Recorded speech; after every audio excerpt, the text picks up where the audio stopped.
Hello there, dear esteemed viewers. Kampala has registered approximately an average degree of 33 degrees Celsius of heat, which has been so massive.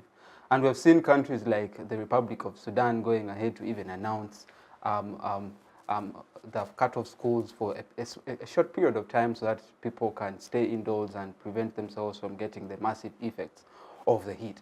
So today we are discussing the increasing heat wave. What are the remedies and what can we do even as students to see that we can remedy the situation? And this is a call for climate action.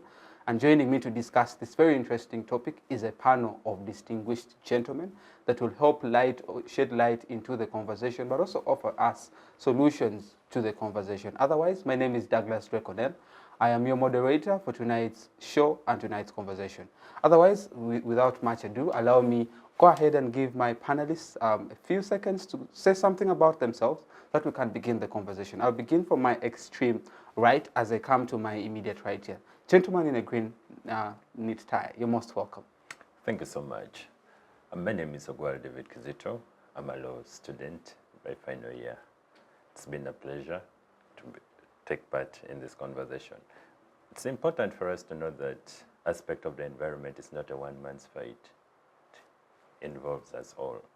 Thank you. Thank you. Thank you. I'm aware that you are an environmental student as well, so we shall get those insights from a perspective of an environmentalist, but from the perspective of a law student who is an environmentalist.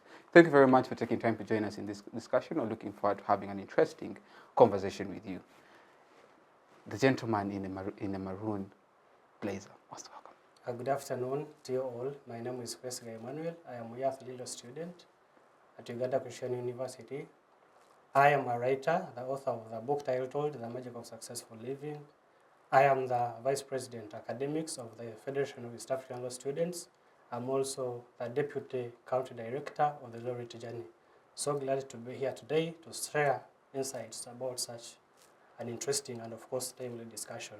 Definitely. I was looking forward to picking your insights. I don't know if you're not feeling hot in that blazer, but definitely shall get to understand. So let's just look at my brother here who is putting on a floral shirt. I think he's dressed to the occasion because it's so hot, and with the floral shirt you can be relaxed and have and just be chill and enjoy yourself. But nonetheless, you're most welcome. Good afternoon, viewers. My name is Kyewalyanga Henry. I am a first-year law student at Islamic University in Uganda, IUIU. I'm a climate activist, passionate about climate, the environment, and discussing a whole lot of other issues. I think leadership-wise, I serve on Guild and Law Society as well, and I've also been recently a commissioner on the EC on the concluded elections. But very happy to see you. Let's talk climate. All right, thank you very much. Definitely we're going to talk climate. Let me start with my brother, Ogwal David Kizito.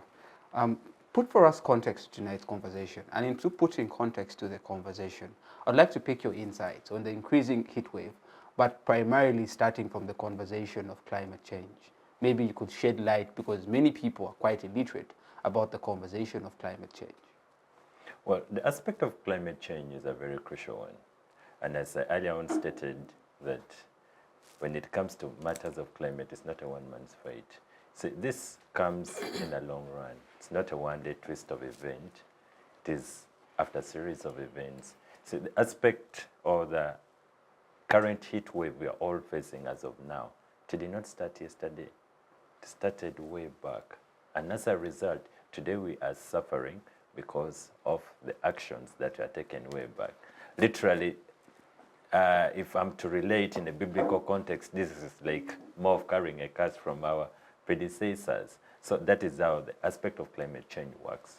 So talking about the current heat wave that has hit Uganda as of now, I would like to borrow knowledge from Dr. Frederick Otto, one of the senior lecturer in Germany in the University of Grantham Institute.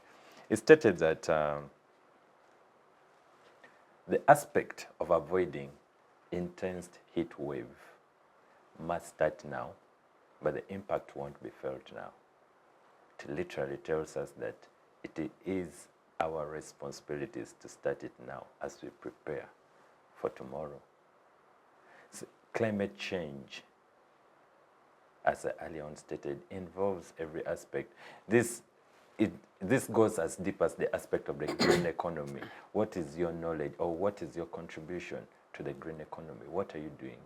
I read an article where someone was advising that after a day that we have our meals or our fruits, it's important we dry those seedlings and keep them into our suits, so that wherever we go, we may have an opportunity to throw a seed somewhere. And in that way, we are trying to preserve Mother Nature. Collective Mother Nature needs responsibility. me. It's a collective responsibility. All right. Thank you. Thank you. Henry, you made mention that you're a climate activist, and this is something that activists have been ranting about, that people should get involved in the fight of climate action. People should plant trees. People should go ahead and endeavor to protect the environment. But then the question still stands. At the wake of economic development, people need to still construct roads, we need to have hospitals, but we also need to have the economy running. So how can we balance those interests? But before we even get into balancing those interests, I want to pick your perspective to tonight's conversation. How would you like to go about this? I think tonight's conversation, I'll pick something that he said, goes about the effects of generally what climate action has done. But of course, climate change has not been a result of just one country's action, because we all share the same ozone layer. So whatever you do in one country affects someone else in another country. So this is not just something that has generally affected us alone, because we are cutting down trees or because people are carrying out massive industrialization, but it's also generally because of other countries. For example, China is the biggest emitter of toxins in the atmosphere. So actions like those don't just affect China, even as much as they're facing effects now, but the heat waves we are facing now also is just generally attributed to the actions that also other countries like China have been doing. So, of course, there have been so many conversations, Paris Agreement, Kyoto Protocol, COP20, COP25, now we are reaching COP29, and we are having different discussions on how countries can engage and contribute to fighting climate in of itself. I think that's a step in the right direction, but I don't think we are generally doing enough, because the heat wave in of itself just shows that there is at least something more we should be able to do. Then to answer the question on how we balance the economy with people's most proximate interests, I think it goes back to how you grow economically, because in as much as the economy needs to grow, you need to have a consideration for climate. Because I would then ask how many people in Uganda, how many policies in Uganda that are tailored towards things like climate? Do we have a carbon tax? How actively do we participate in like a carbon market?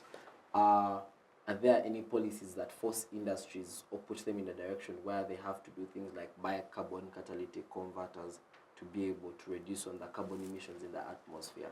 There needs to be a discussion about that in as much as you're growing, it needs to be climate friendly. I think that then discussion would be on the alternative sources people use, because the reason why generally most people lose out and on degrading the environment is not necessarily because they do not have information sometimes. I think sometimes it's because they face a lot of challenges that push them in that direction. For example, someone can't afford gas, so you can't tell that person to stop buying charcoal to cook, and charcoal is a booming prospect for a lot of individuals here. People plant trees, cut them down. Of course, not planting them for climate, but they plant them to cut them down and then create charcoal, because that is the general market. So how do you adjust that lifestyle? I know it's not easy because most countries are not that economically strong, but even for a country like Uganda, I think policies are things that are able to tailor how people act, how people's lifestyles are, because the policy determines how people then react. If you say we're not going to do this, then this is going to be done. Of course, yes, some people can always argue that it can't be done, but I think COVID was a very clear testimony to show that when you put a policy, people can, in most cases, adhere to it. So I think more policing is important. Policy that doesn't just force people to do things, that at least creates a middle ground for everybody to share. I think that is one of the best ways we can create a balance. All right. So let me get to you, Emmanuel. Now that we have gotten the perspective from Dave and Henry on how they are going to tackle this conversation, let's now start back from the basics. Understanding things like what is climate change, what causes climate change, and what is causing this massive heat. Because someone who is joining the conversation after listening to Dave and listening to Henry, they've gotten a broader picture to what the conversation is going to look like. So the responsibility that I'm tasking you is now to help us unpack what climate change is, what are the causes of climate change, relating it to the conversation with the increasing heat wave. Why are we having these massive heat waves? Then we can have the conversation, illustrate more from there. Yeah. Well, thank you so much, Drake, moderator. Well, one important thing to note is that this discussion is really so timely. Because you realize that for the past 2 weeks, of course, this has been happening for quite a time. But we are saying that we are now actually getting into a discussion at a time where there is a really urgent need for it. From our basic science, right way back from primary, we understand that climate is a long-term perspective of how the environment, for example, has been. And usually it is averaged at 30 years. That if, for example, a particular region or nation or continent has been experiencing, say, prolonged periods of sunshine for about 30 years, then we say that is climate.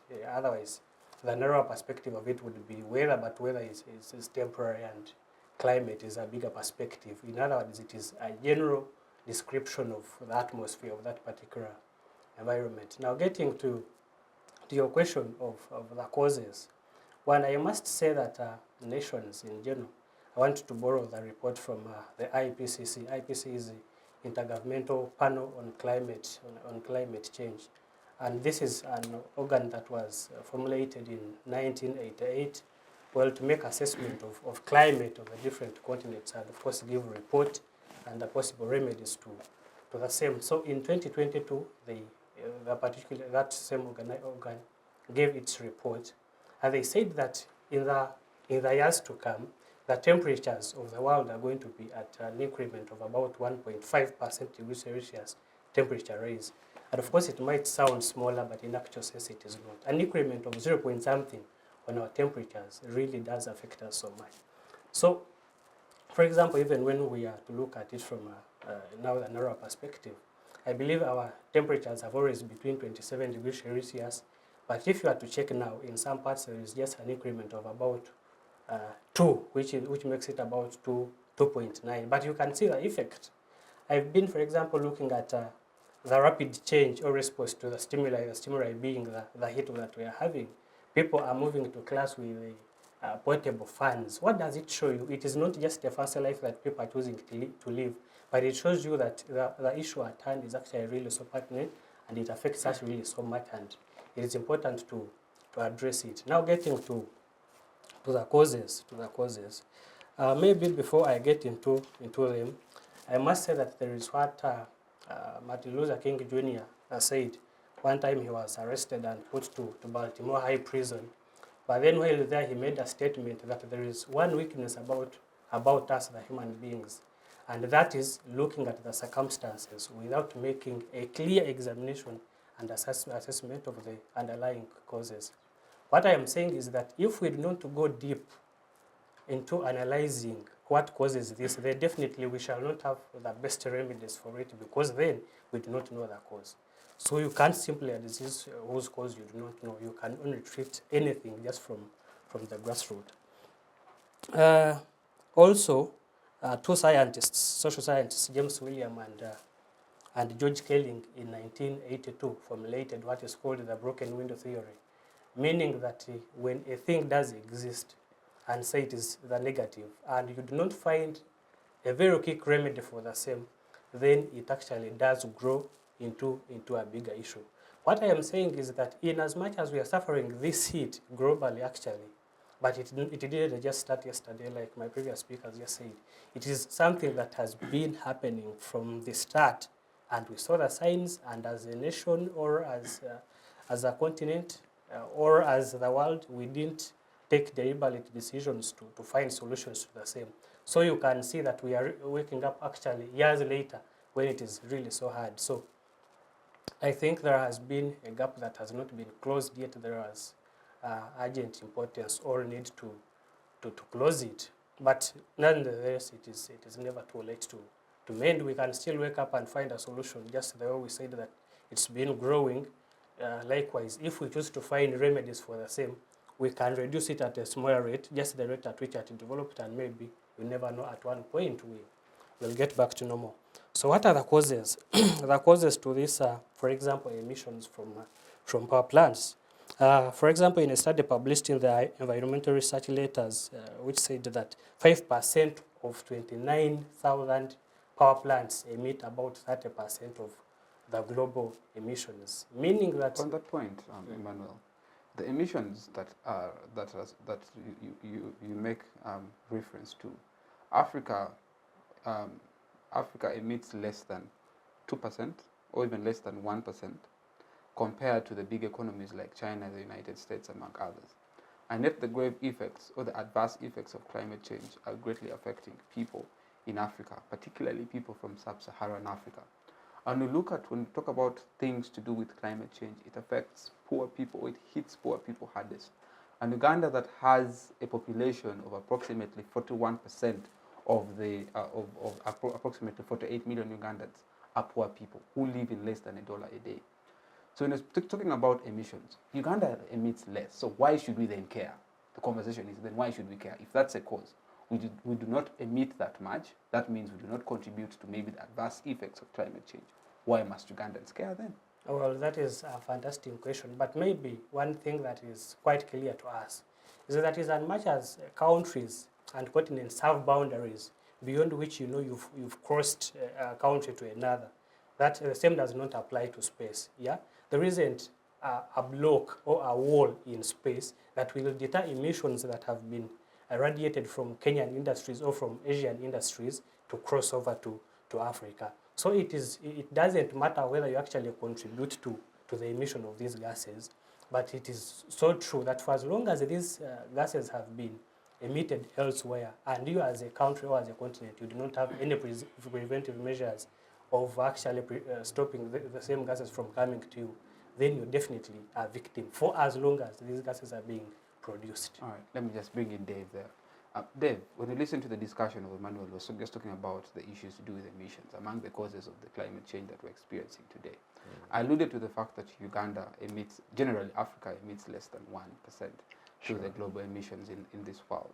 But yet, we are gravely affected. And his response to the question that I posed to him is that in as much as we emit very little, we have so much to lose and we need to care about that. I now want to twist the conversation to the vulnerable groups, people who are greatly affected, because you realize Uganda, that is poor, among the poor countries in sub-Saharan Africa. A report released by a particular organization indicates that 52 million people in the year 2020 and 2021 were affected from the adverse effects of climate change in sub-Saharan Africa. Now, I want us to take the conversation to people or vulnerable groups like women, children, youth. Look at this heat right now. Look at, for example, Sudan, that schools have to close because of the extreme heat. Speak about the vulnerable groups and how this climate change, but also its excessive heat, is going to affect such vulnerable groups. Well, the excess heat is not only going to affect, it's already affecting us. Looking at the circumstances in South Sudan, where the temperatures have risen above 45 degrees Celsius, I would like to juxtapose between South Sudan and Bangkok, a city called Bangkok. In Bangkok, the temperatures rose up to 50 degrees Celsius. But what was the measure that the government had put in place? The government had projected that at a particular point, this would come. So they had put in some measures in place. For example, they encouraged members to stay indoors, and they provided the ACs and everything. Those are some of the measures the government in Bangkok put in place to counter this challenge of heat wave. But looking at poor states like South Sudan, looking at poor states like Sudan, of which Uganda is not far from it, the aspect of heat wave has really affected us. I would borrow the aspect of heat wave as heat. You get? Yeah. We are the one in this situation. And to answer the question, poor nations, the 52 poor nations But that's not the poor nations in Asia. in As Asia. well. Okay, let's talk about those Generally, in poor Africa. nations. Yeah. Let me limit myself to those in Africa. I would say our hands are tied. But we have a choice. The choice we have is to mitigate the reoccurrence of this. We have to come up with a solution. And this solution is or must be a collective solution. We do not leave it in one man's hand.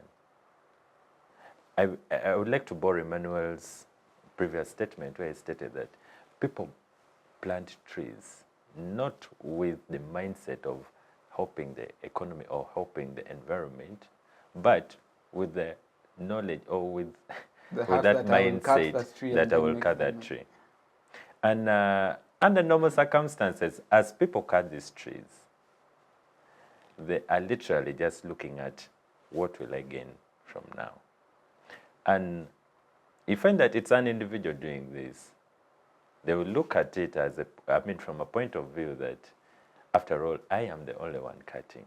Everyone approaches cutting or deforestation with that aspect that I am the only one cutting. But Dave, on that point, you see, the issue here that I am not comfortable with is that we poor nations, you talk about mitigation, but let's just pick that example from last year when the president issued out a directive that charcoal burning in northern Uganda must be banned, and they halted the process of charcoal burning.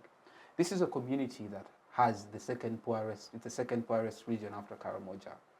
Poor people who are surviving, or feeding their children, sending their kids to school through charcoal burning, and the deforestation that they're focusing on, and that is how they survive. This is an area that has experienced war for approximately 20 years. The economic structure has been broken, and people are surviving on either agriculture or burning of charcoal.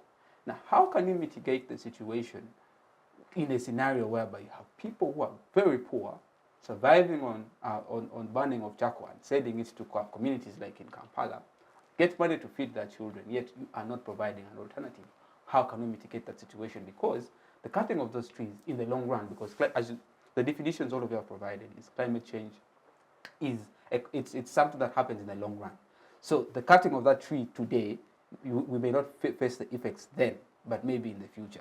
But my issue at the moment is those poor people. How are you going to mitigate the situation for them? Because they need to eat, they need to live, they need to take their children to school, but you're telling them not to cut trees. Thank you so much, Mr. Moderator.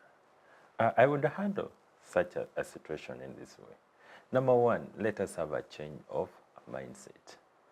It is very important for us not to judge ourselves from history, but to look at the current situation as our standpoint. The people in northern Uganda, I come from northern Uganda. The people from northern Uganda have that mindset that our land had a history of war. They look at themselves as from that historical aspect. Good. And that is one mindset we ought to change. And once we do that, trust me, we can make this place, we can make the world a better place. Then the aspect of meeting the daily needs. Studies have shown that there are a number of redundant plots, chunks of land lying in northern Uganda. And Uganda being an agricultural economy, why don't we then embark in agriculture? Instead of the aspect of... Dave, yes. I am still discontent. I just want us to have this conversation again. Northern Uganda, right now, on Tuesday, on Monday, Lira registered 36 degrees Celsius. Gulu registered 30 degrees Celsius. In these periods, people were planning to till their land to start planting season. But the heat that people are experiencing is too much that even the beans or the maize that you're planning to, that you intend to plant may not sprout. These are poor people who cannot irrigate. These are poor people who cannot have alternative measures. Now, maybe I think the conversation we then have to then, which I think Henry will come on, the issue of climate justice. But you can conclude on that. Well, to conclude on that, well, not everyone will have the advantage of resorting to agriculture, but it is important for us to know that over time, the government has extended irrigation places of, in northern Uganda. Take a look at the Tochi irrigation scheme. The Tochi irrigation scheme in the Yam district covers, it was projected to be raising or to be supporting over 65% of the homesteads within Oyam. Has it benefited people? Indeed, it has benefited the people of Oyam. And if similar irrigations arrangements will be pushed to other districts within northern Uganda, trust me, we can at least, in one way or the other, come out of that aspect. But it is important for us to know that a change of a mindset, it is crucial. Thank you. Henry, you've been somewhat quiet. From Deb's submission, and just like you see how the conversation is flowing, he gives us a perspective of climate change in a broader way and then narrows it down to the causes, particularly emissions. And I bring out the fact that you see, Africa, even Uganda, we emit less than 1% to the global emissions that this world experiences. But then Dave brings out the conversation of the vulnerable groups, but bring out the fact that you see the vulnerable people are greatly affected. But then I ask him questions relating to how is the government of Uganda responding to this? Are people actually benefiting from those irrigation schemes, among others? But now I want you to tackle a very interesting concept, which climate activists such as yourself talk about so much, which is climate justice. Talking about climate justice, countries like Uganda or continents like Africa, which historically has very minimal effects in relation to the contribution to climate change that we are facing today, are the ones that are facing the adverse effects of climate change. Case in point, look at Uganda. Uganda has minimally contributed to the effects of climate change today. Look at Kenya. Look at South Sudan. Go into West African countries like Nigeria, among others. Very minimal very minimal contributions to the effects of climate change that we're experiencing today. But unfortunately, they are the people that are greatly affected from the effects of climate change. Look at the heat that we have today. Schools in South Sudan are closing. Yet you have countries which are big emitters, like China, like the US, that children are studying. And the question is this a call for climate justice? Should Africans cry more to the people who have greatly affected the environment to pay for the repercussions that the Africans are facing today? Because that's something I know climate activists such as yourself are yearning for. Thank you very much, moderator. So I think there has been a very big discussion on, how do I say, giving to Caesar what belongs to Caesar. Loss and damage. Loss and damage. So there have been very many negotiations, especially during these COP discussions.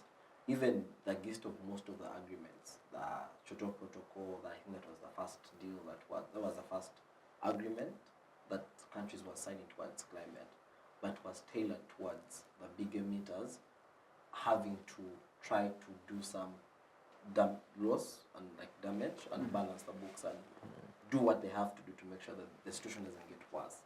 But I think there has always been a problem and I think it's a predetermined misconception that the bigger country can't be checked because they provide something to the smaller countries, they give loans, they give grants, they give projects, they give expertise. So they give so much that they should take so much. I think, however, that discussion has likely impacted some of the individuals. I'll give you an example of Saudi Arabia. Saudi Arabia right now is investing in as we all know, Saudi Arabia is very rich on oil. I think it has the second largest oil deposit in the world. Saudi Arabia, in as much as they have been tailored towards doing a lot of oil mining to get money in the economy, they have gone as far as investing a 1 trillion into a skyline, into renewable energy, to ensure that people in Saudi Arabia adjust from oil and now are adjusting to using renewable energy, because it is heavily damaging the environment and heavily affecting other individuals. So I think there are countries that listen whenever we probably make these kind of discussions. I think we need a bigger push now. We need more people joining that discussion because we need more people participating. But Henry, we have had all these numerous COPs. One in Egypt, one in Dubai, another one is coming soon. Have those discussions materialized? Because for the lay person who is down in Nagongera would be saying, okay, there was COP28. They said they were going to contribute maybe a ton of 13 billion US dollars in terms of monies that are going to coffers of countries, of poor countries that have been greatly affected by climate change. But are they benefiting? And I think that is where the discussion gets, construed, I would say. Because in as much as you want to help the environment, you want to help do reparations, I think it is on how you best do it. You're giving money to countries that have records of corruption, embezzlement of funds. You're giving money to people who are importing goats at 7.4 million. So what should be done? How should they? 375,000. So I think the way in which you do it for the environment is something that I think we should have a bit of some optics on. He talked about irrigation projects in Oyam. So if these individuals can come and not give the money to the middleman, who may not take that money, but do these projects within the country, because most of these countries do projects actually in this country, but most of them are industrialized based, to probably do things like export promotion to enrich their economies, because when you set an industry somewhere, it still brings returns to your country. I think one of the biggest things then I think these people should channel to, I think, is how now the nature of the projects they set up would look like. So you want to set up industries, but I think if you now tailor your projects to probably set up more irrigation schemes in Karamoja, or do more skilling to people in Karamoja, and you show them how they can use the situation they are dealing with to probably turn a few things around, give them some support to set up a few things that are tailored to the situations like the heat waves, maybe then there is something that can be done, and that could be a step in the right direction. Henry, your argument centers on corporate governance and social responsibility. We have companies like Total, companies like Civic, that are engaged in the eco project in the Albert Heijn region, among other companies. Because if I told you calling upon those big companies who emit as much, maybe in Uganda, calling upon them to come up with programs like setting up irrigation schemes, corporate governance, among others. Have they actually done so? Because to the best of my knowledge, Total, when the people who are displaced from the Albert Heijn region, of course, it may be termed as it was a social responsibility, it was corporate governance. People were displaced, they are constructing for them houses in, I think, Masinde or Kyewalyanga, around there. But not everyone is benefiting. So how can we, put aside the politicking and actually carry out social responsibility without, first of all, getting a push from people? You have people pushing for the stop ECOP, among others, before you act. How best can we then come up with that social responsibility to help communities that are greatly affected? Like I said again, I think it's not about the person who is guiding these individuals on what to do. Yeah. It's about the people who are outside that are offering this help. For example, Shell and Total are not originally from Uganda. Total is from France. So if people like the French government can always do things to push such companies within a direction where they probably do something back for the environment, I think that's another step further in the right direction. Because in as much as they've been trying to construct houses for people, I think the government is not doing much, and that's when I probably bring in the second issue is on the people you send there. Are you sending the right people to always argue for the right policies? And even in as much as you send people, can they create a balance? There is a theory called the social contract theory. So most people normally talk about it a lot and just say, so this is just government having an obligation or we have an obligation, the government has an obligation to care for us. But I think there is never an interrogation on why it originates from.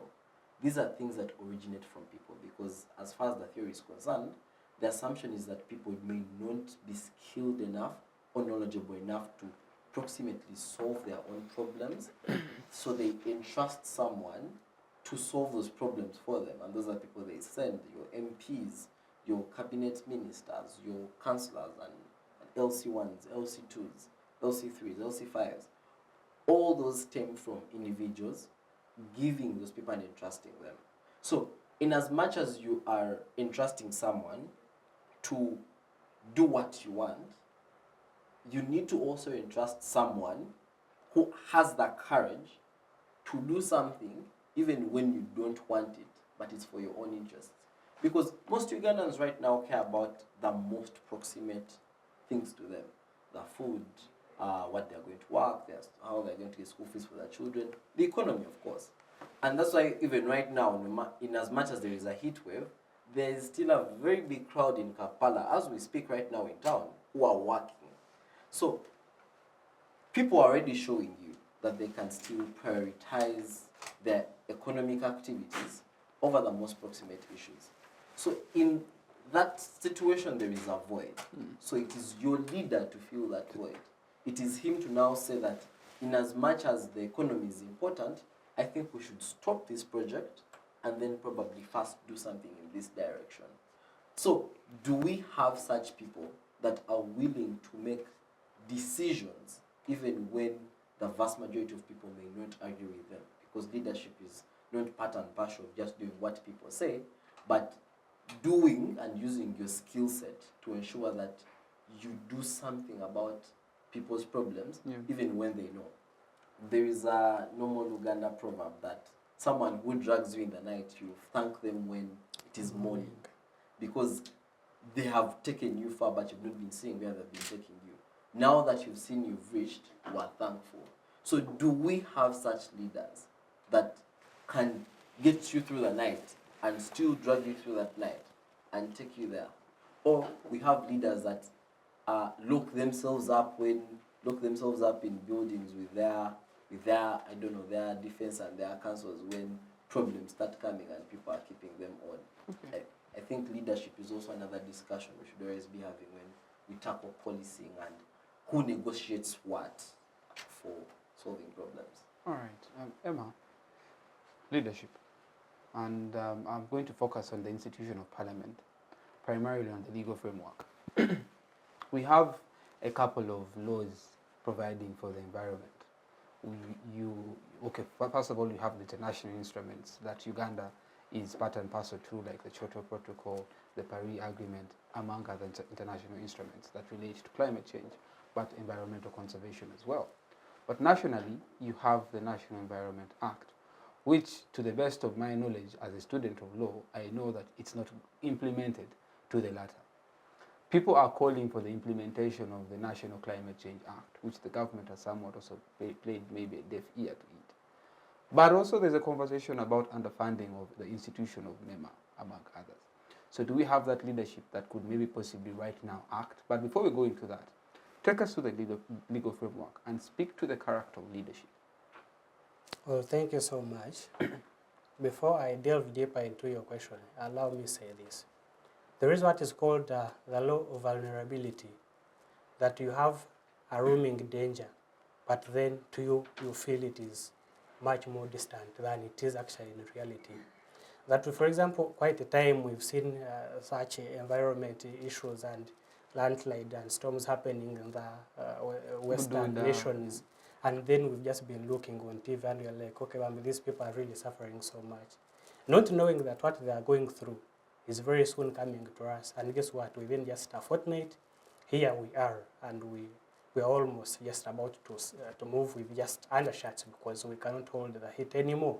It's really, really so hot. So what I'm saying is that there is urgency and urgent need for us to wake up, one as individuals, and as a nation, and as a continent, and as the world, to understand that the danger is not far away from us than we actually expected it to be. And then also now going deeper into into that. In my honest opinion, is that we do not, in the first place, need any more laws about environment. What do we need? We need to have the current laws implemented. You and I have been Ugandans for the last 20 years, okay. I'm assuming that each one of us is at least 20 and above. But how many laws have come, laws in quotes, because anyway, have they been implemented? The answer is not. So many laws and policies have come up, but have they been implemented?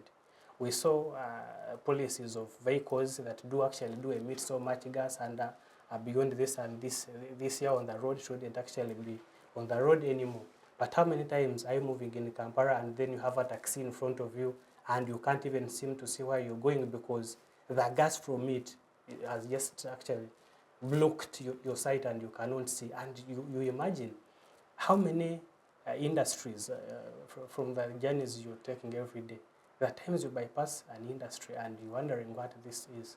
Allow me borrow my experience from Rwanda. I was in Rwanda about 2 months ago. But to me, the experience was actually much more hurting. Why? Because I saw things that I didn't know are African. To me, I wasn't just in Rwanda, a neighbor to Uganda, but I think I was in a different continent.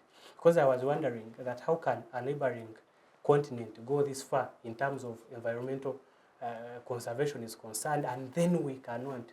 And well, understanding that Uganda is just a young nation compared to Uganda, and the question is, where have our leaders been when these people are actually doing that when they are much younger than us? You get the point. Rwanda in 2008 adopted the zero tolerance to polythene and to plastic. Oh my God, you move in the streets of Rwanda and you just cannot believe it.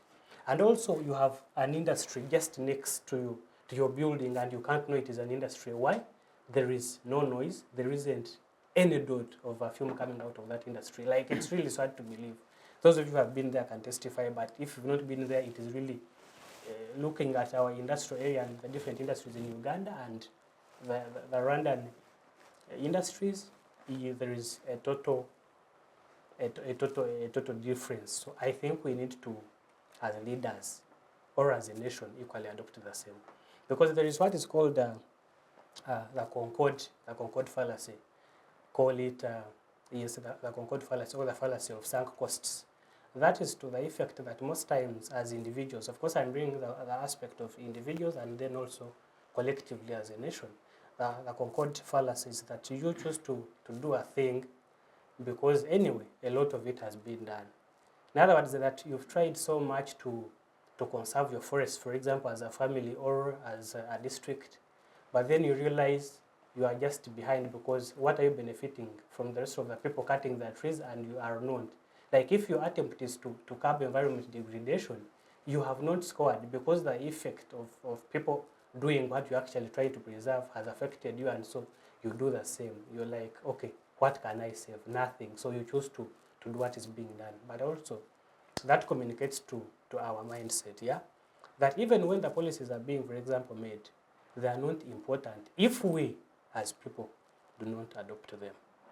The government comes up and says that every vehicle or every car that is on the road must have a trash bin in it, so that, for example, you do not litter, because we understand that littering and this pollution is part of what contributes to the factor that we are discussing this particular afternoon, yeah? But I think it was implemented in the first weeks or even 1 month. But how many vehicles do you go to now and they actually have that? Does it mean that people do not use polythene and plastics? No, they do use, but because the policy has not been implemented, nothing has changed. So one, there is need for strict implementation. Before we look into formulation of any other laws, is that we need to first actualize and put in practice the laws that are already in existence. Because to me, in my honest opinion, of course your opinion might be different, given the backing of postmodernism and jurisprudence, a topic that I know you're very much versed with. But the laws that we have, if we could wake up just one morning and our leaders or leadership has implemented them, then we are good to go. Because then, if there is a good implementation, we do not have litter, meaning that we are going to have a clean environment, that the industries are going to be restricted in terms of their policy towards emission, that they are going to have machinery that actually curbs that you do not have these fumes running over. You do not have plastics, you do not have these vehicles that actually do pollute so much on the roads. So to me, that is one contribution to what the leadership can actually do to curb this. And also conclusively, it's been known, and I believe this is, no one can actually rebut this, that we as a nation have made good laws, and that is true about us. But funny thing is, the rest of the people wait for us to come up with a law to solve a situation, and then before we actually get into it, the people have actually implemented it. Do we even ever get to implement it? In my opinion, no. So there is need for implementation. As for the laws are there, but to me, they are simply theoretical, and there isn't any practical bit of any such laws. Sorry to say, but that is. Thank you. That's good from the national level. Dave, I would like to look at it from the international perspective. You have the Paris Agreement that primarily centers on climate financing, reducing of the global temperatures, among others, which conversations are still arising that has the actual purpose of the Paris Agreement been achieved. So now, looking at that as a case study, but also looking at other international conventions, declarations, among others, in regards to environmental protection and conservation, the bigger picture climate change, has it been implemented internationally? Well, thank you so much, moderator. The international implementation of global climatic change, in my own opinion, it has not been implemented. I would like to borrow one of the statements by Otto von Bismarck when he stated that in the struggle for the German unification, he said that the success of the unification of Germany shall not be attained by speeches and opinions of the majority, but it shall only be attained by blood and iron.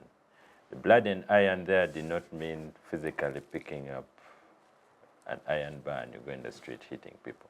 It literally means what are the actions that we are doing to implement what majority have been talking of.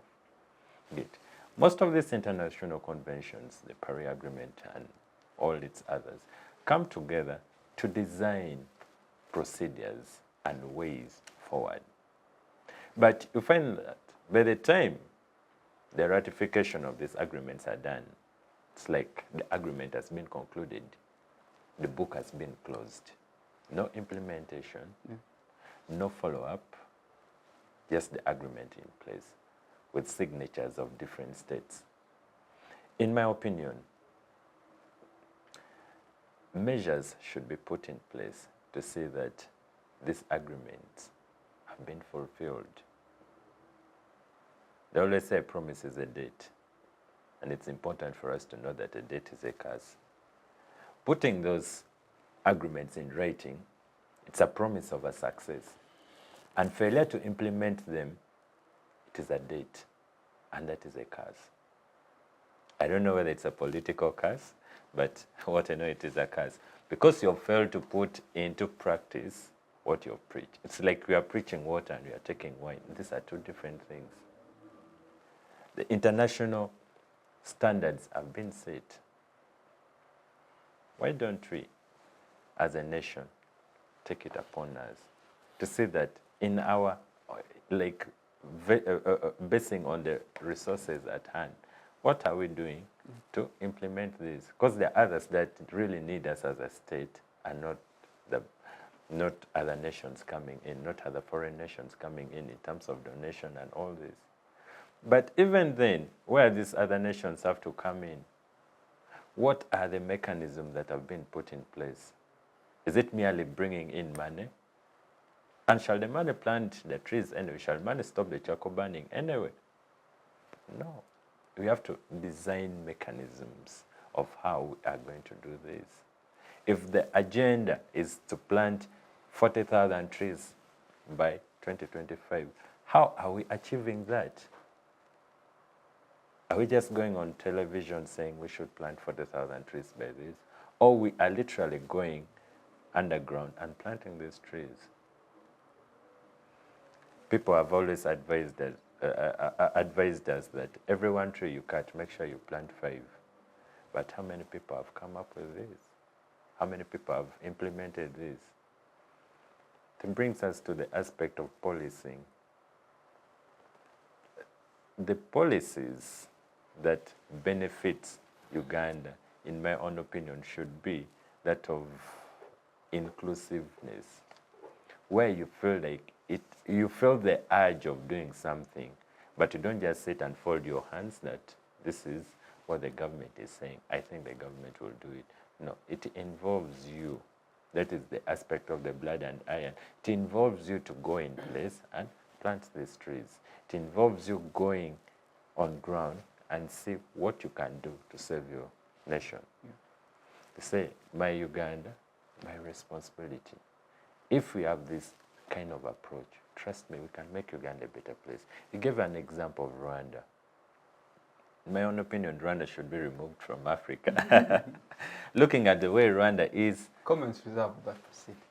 Thank you so much. Looking at the way Rwanda is, the policies put in place... From the environmental perspective. From the environmental perspective. Policies put in place. And the observations of those policies. Trust me, you'd really wish that there should be a one Rwandan leader in every African state to say that these policies have been put in place. That is a very controversial statement to make, but it's all right. It's all right. I get your sentiment. The president of Rwanda has done quite impressively when it comes to promotion of environmental protection and conservation, which in my opinion, I think many African leaders need to adopt the same. Maybe towards the other half of the show, because we need to go for a break, but towards the second half of the show, I want us to focus. I want us to localize the conversation and come up with local remedies that I think can be implemented, because that is what will speak to the local person down in the village, but also a call for action from all stakeholders that are there. Because 20 years from now, we shall still be alive. So the people who are, let's say, 60 now, 20 years from now, God forbid, they may be no more. So the question of sustainability is something we need to address. So it's a call that we young people need to address, and we need to be a part of that change that we want. Do we want a Uganda whereby this heat 10 years from now is more than we are experiencing today, or we need to do something about it? Otherwise, gentlemen, thanks for this interesting half of the show. Let's just go for a short break. We'll be right back. See you in a bit. Digital rights are those human rights and legal rights that allow individuals to access, use, create and publish digital media, or to access and use computers, other electronic devices and telecommunication networks. Digital rights include a right to freedom of expression, information and communication through technology, a right to privacy and data protection, a right to credit for personal works, a right to universal and equal digital access, a right to identity, a right to anonymity, a right to be forgotten, and a right for protection of minors, among others. The state's digital rights are frequently violated through various unfair actions, for example, blockage of websites and social networks, theft of credentials, unauthorized use of people's data for personal gain, privacy intrusion, online censorship, arrests and intimidation of online users, internet blockages, and the proliferation of laws and regulations that undermine the potential of technology to drive social, economic, and political development worldwide. It is hence every citizen's responsibility to respect rights of other digital users and to speak out or report to the responsible parties when one's rights are violated. Hey there, viewers, welcome back from that break. Just before we went into the break, the conversation was, we were talking about the increasing heat wave and what are the remedies for this boiling earth. And the gentlemen on this show have so far done tremendously well in trying to contextualize for us what climate change is, the causes of climate change, the vulnerable groups affected, bringing into the perspective of women, children, and young people, and then looking into the issue of the question of the leadership character that we have addressed, among others. But right now, I want the conversation to focus on the way forward, remedies. What can we do to remedy the situation, and maybe call to action as well, because that is something we need to do. So Henry, you are a climate change activist, and activists do a lot of advocacy. And to the best of my knowledge, people are greatly illiterate about conversations of climate change. People seem unbothered. But also, even though people are unbothered, conversations of climate change have very many, could I call them ambiguous terms? You hear someone throws around their carbon markets. They talk about CO2 emissions. For someone who isn't aware about all these things, they would first of all want to have the conversation localized among others. So what climate activists do in trying to call for action but giving people knowledge about climate change to make them be a part of this action? So, thank you very much. So, I think to address that issue on information, there is always a predetermined concept that climate is for the elite. It is a problem that the rich and the government have to sort because we are unable. I think information dissemination shouldn't just necessarily be done by us, but I think what he said in the first half, which is collective responsibility. Yeah. So the question is how? I think most individuals, in as much as they don't follow Greta Thunberg on Twitter or don't follow most activists, I think I have a friend who's called Ivory. So Denise, so in as much as you don't follow these conversations or how we do the climate negotiations or how we attend summits, it's still very crucial that we find a way in which we involve our information within your day-to-day activities. I think somewhat people have had a controversial discussion about this is how often do people go to church and how often do people that side in church talk about these issues. I think involving these discussions in where people are most proximately close to information is important. I'll set an example is that when artists made songs and music about COVID, people are actually drawn to this kind of information in order to follow it through. So how are we working with industries that people work with? How are we working with the music industry and how are we working with probably the religious individuals? Because so you're suggesting more like edutainment kind of information dissemination? Exactly. Not just edutainment, but let's involve, for example, religion. People go to church every Thursday. Now there is Thursday as well, I heard. So people go to church every Thursday. Are you part of the people that go to church every Thursday? Yeah, that means you do, which is good, which is fine. So there are people that go to church every Thursday now. There are people that go every Friday, who go to the mosque. People are in now fasting. They have to go to the mosque every day to break their fast. People are in Lent period. They go to church every weekend.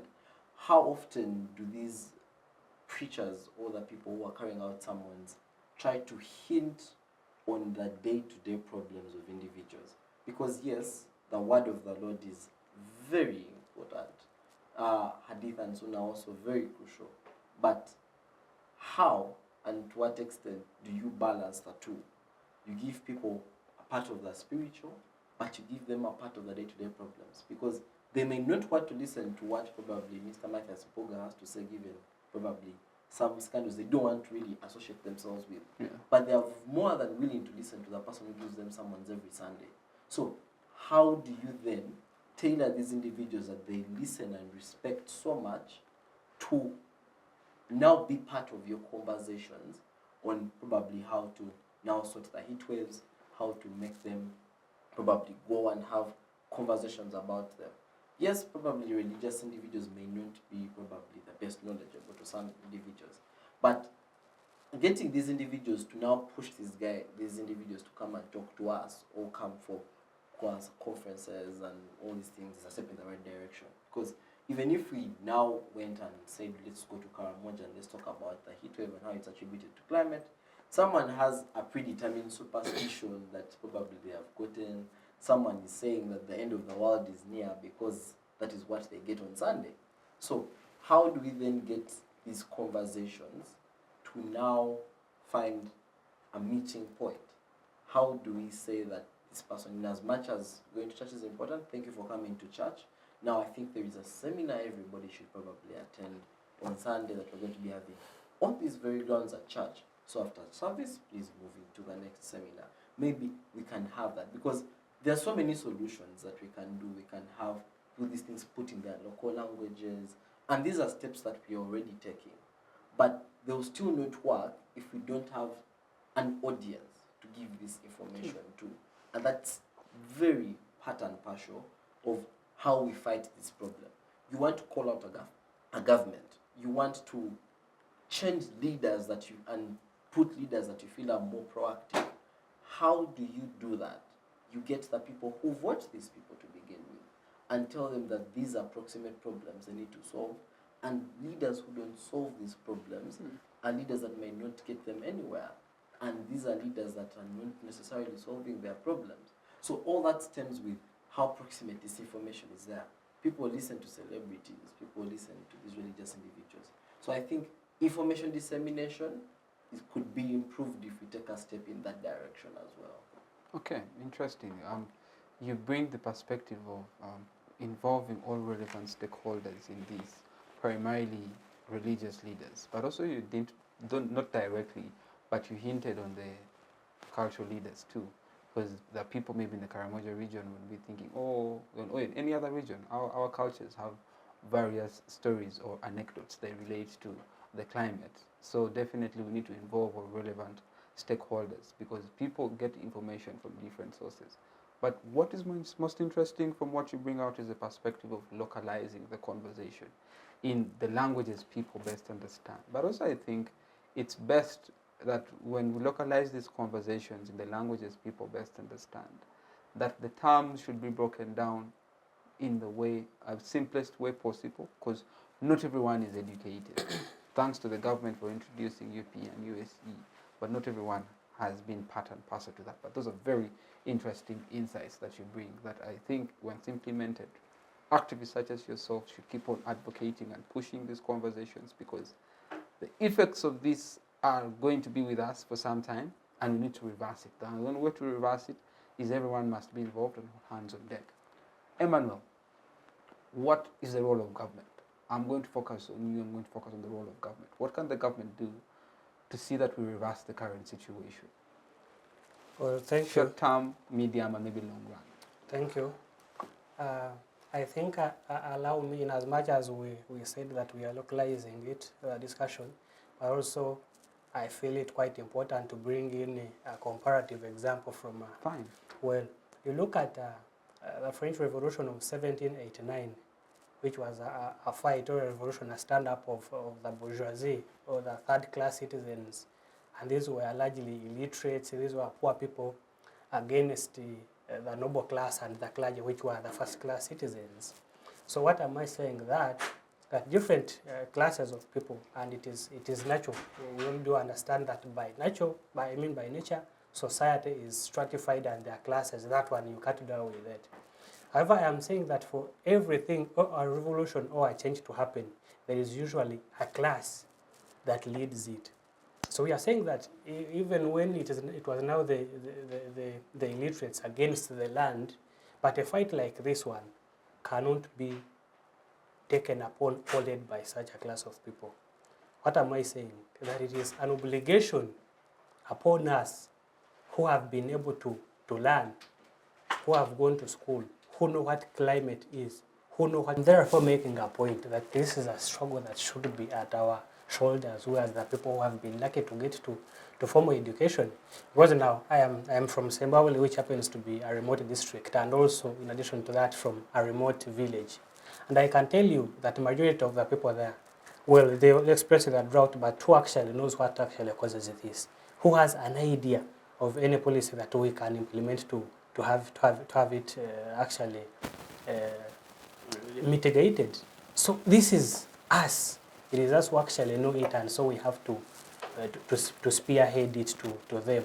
So getting back to zeroing down to your question of what can government do, like I earlier stated, one is implementation of policies that are in place.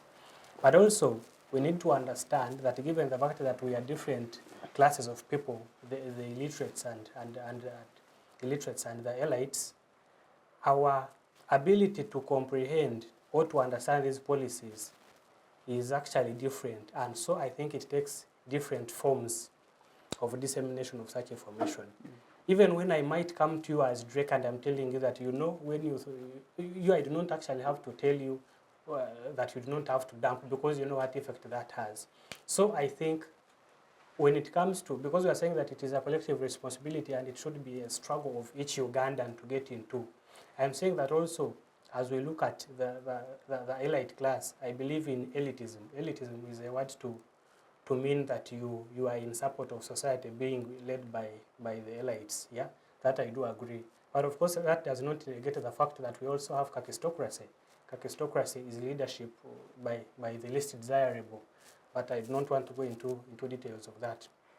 So I am saying that with the dissemination of this information to people, for example, if you have a policy that when you actually dump a polythene paper, the consequence is imprisonment. Dale Carnegie, in his book, How to Win Friends and Influence People, he puts it right that a man convinced against his will is still of the same opinion.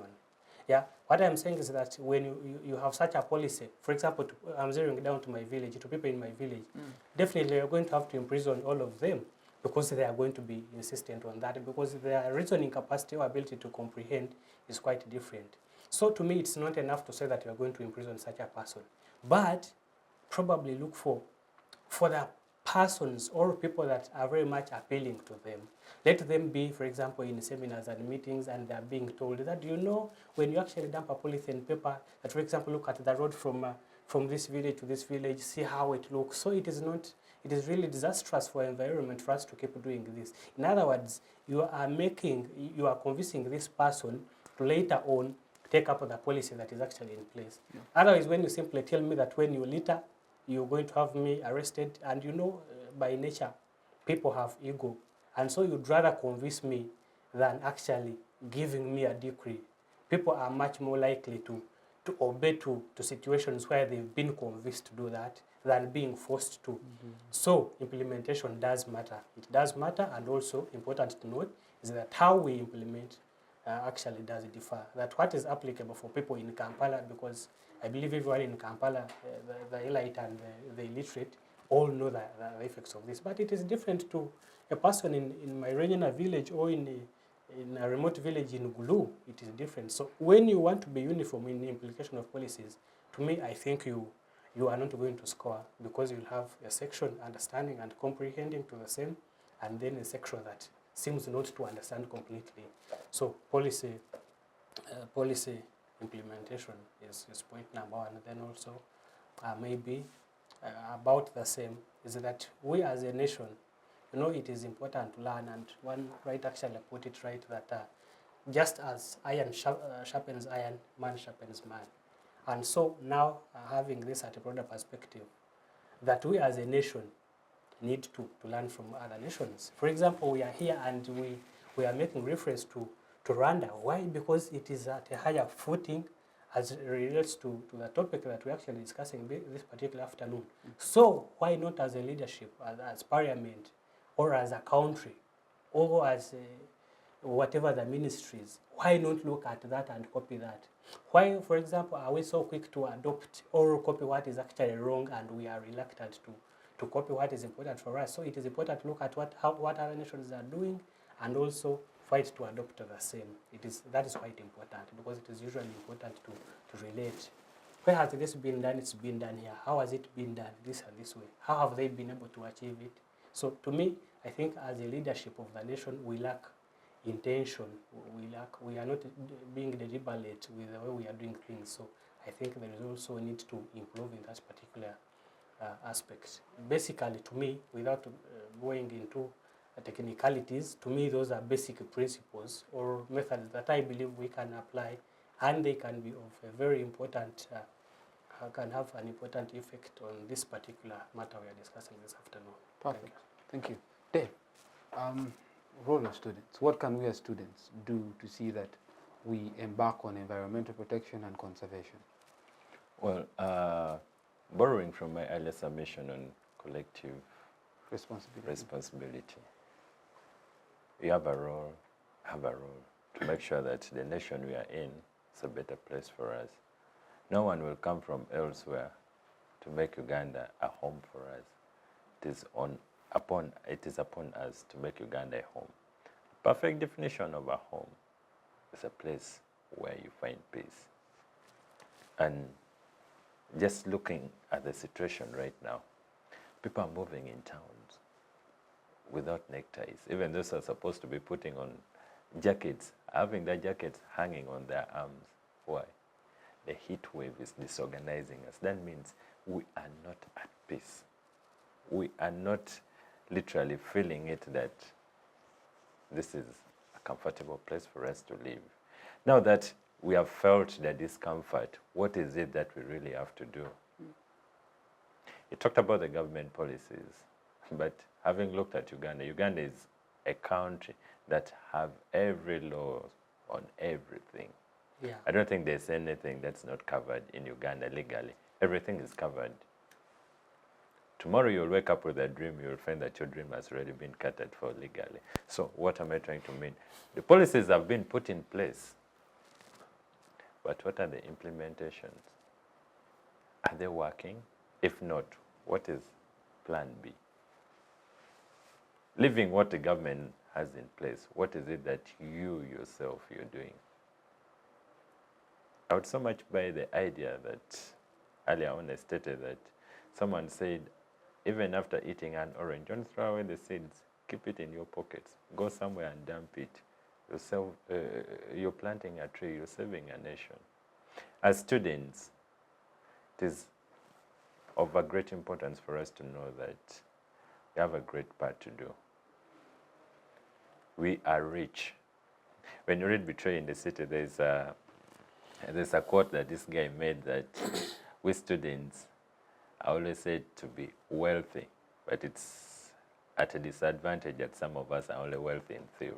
Have money in theory. We have money in theory. So it is important for us to show the state that indeed we are wealthy, not only monetarily, but we put into use what we know. We've known about the advantages and disadvantages of environmental degradation. We have known about the disadvantages of environmental degradation, and we have also taken steps to learn what are the things we can put in place to make sure that we mitigate this. I would therefore move forward into stating them, the basic things we can do as students to make sure that we can have a change. Number one, we have to look at the aspect of planting trees. Have you ever asked yourself that by the time you're in Form 1, had you planted a tree, a mango tree, how many would have sprouted from that one single tree you planted? So it is something we should look into. We should invest into that. Then secondly, let us put into use what we have learned. We should not wait for government to do it. At a ceremonial ground at some point, Barack Obama, the then US president, said that while determining these things, we should not ask ourselves, what should our nation do for us? But instead, what should we do for our nation? We should ask ourselves that question. What should Uganda do for me? It's not out of the equation. But rather it should be, what should we do for Uganda in as far as the conservation of our environment is concerned? We are blessed with a number of natural resources, the forest, the saunas and all those. But what are we doing to protect this? Even after knowing that we have to protect it, we are witnesses of the destruction of what has already been put in place. Let us be advocates of change. By advocating for change does not necessarily mean standing in the streets holding placards that we need change. I would rather approach it in the sense that you go get the tree, plant it yourself. I would rather approach it in the sense that reach out, make individual reach outs to different people. Tell them, you see, if we do this, we can come out with this. You are going underground to make sure that the impact of what you've learned, the impact of your knowledge is not only beneficial to yourself, but it also extends to your society. Looking at the statistics, Uganda have approximately 15 million people all over studying in schools. That means we are all students. Put yourself in the circumstances whereby the 15 million people each plant one seedling. How many trees are we having? If they do one this year, another year they also plant one, how many trees shall we be having? a number of trees. Of course, we are not doing this for today. The impact will be felt tomorrow. So we should not majorly just say it out, but we should involve in doing this. We should own this campaign. Owning the campaign meaning you are dressed in the campaign, and being dressed in the campaign, that means the campaign flows in your tides. You feel it everywhere you go that I need to do something. Thank you. Thank you very much. We have almost reached the end of our show. Shall I just quickly give each of you 2 minutes to give your concluding remarks and maybe way forward? In just 2 minutes, I'll begin with you, Henry, as I conclude with David. Okay, listen, viewers, I think we have had a lump sum of a discussion on how, on what we're actually facing and how we need to work upon that problem and solve it. I think we not only need to engage the international big emitters, but I think it starts with also the little things that we do. It's the little things that count.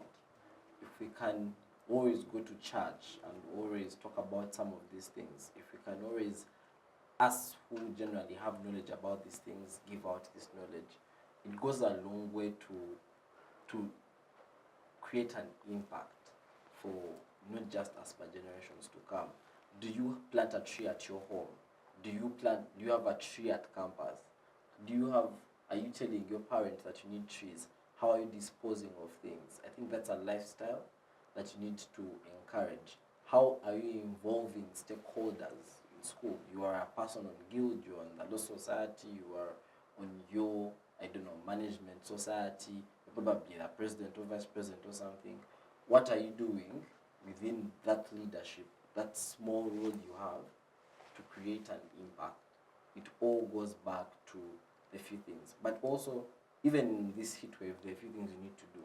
Rehydrate, carry an umbrella with you.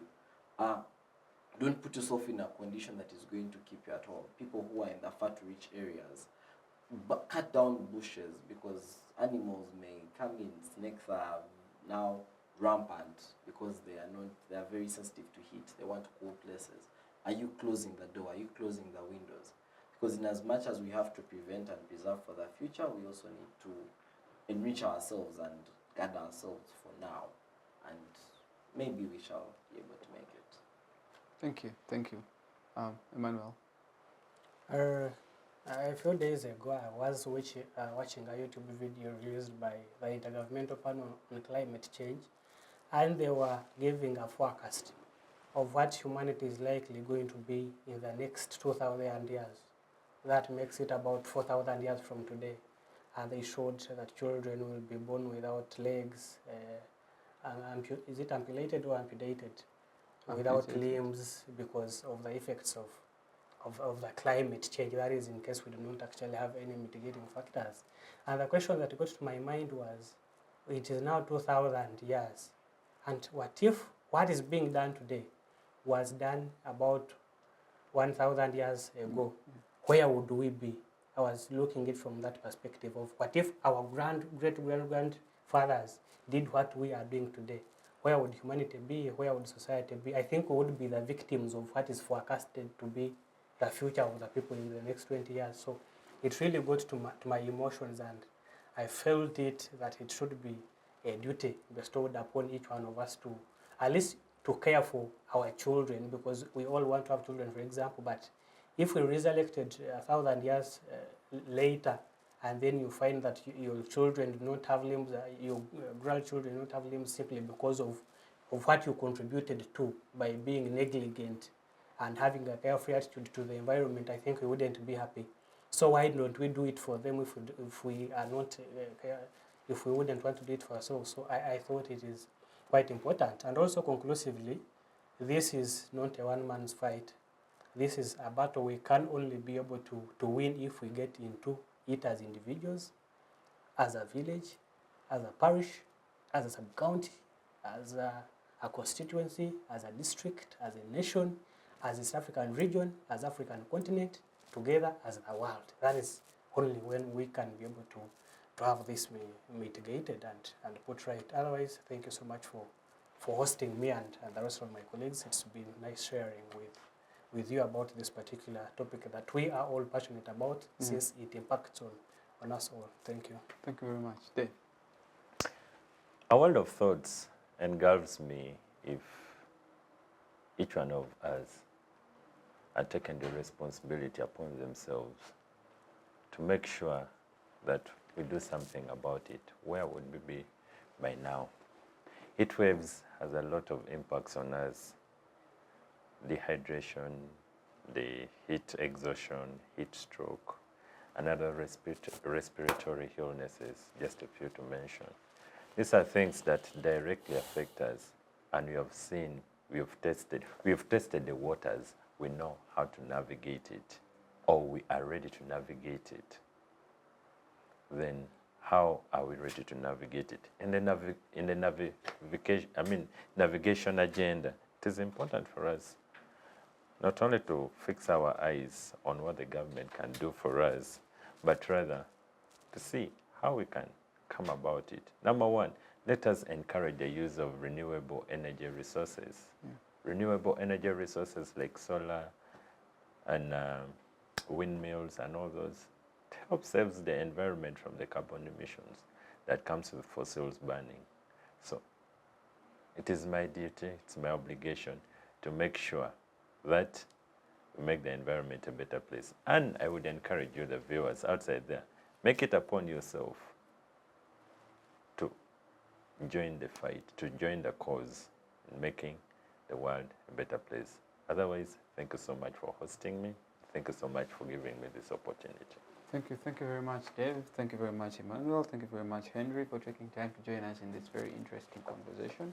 Tonight, we're talking about the increasing heat wave and the remedies for the boiling earth. And the panelists have done a tremendous job in discussing this particular topic, but also what you can do as viewers out there in terms of trying to mitigate the effects of climate change that we're facing today. Otherwise, my name is Douglas Drake. Thank you very much to Civic Space TV and the crew, Pal, Malcolm, and the technical crew for making sure that the show is aired at the right time. We appreciate. Center for Constitutional Governance, thank you for making this possible. Otherwise, see you next week, same time, same place. Bye-bye.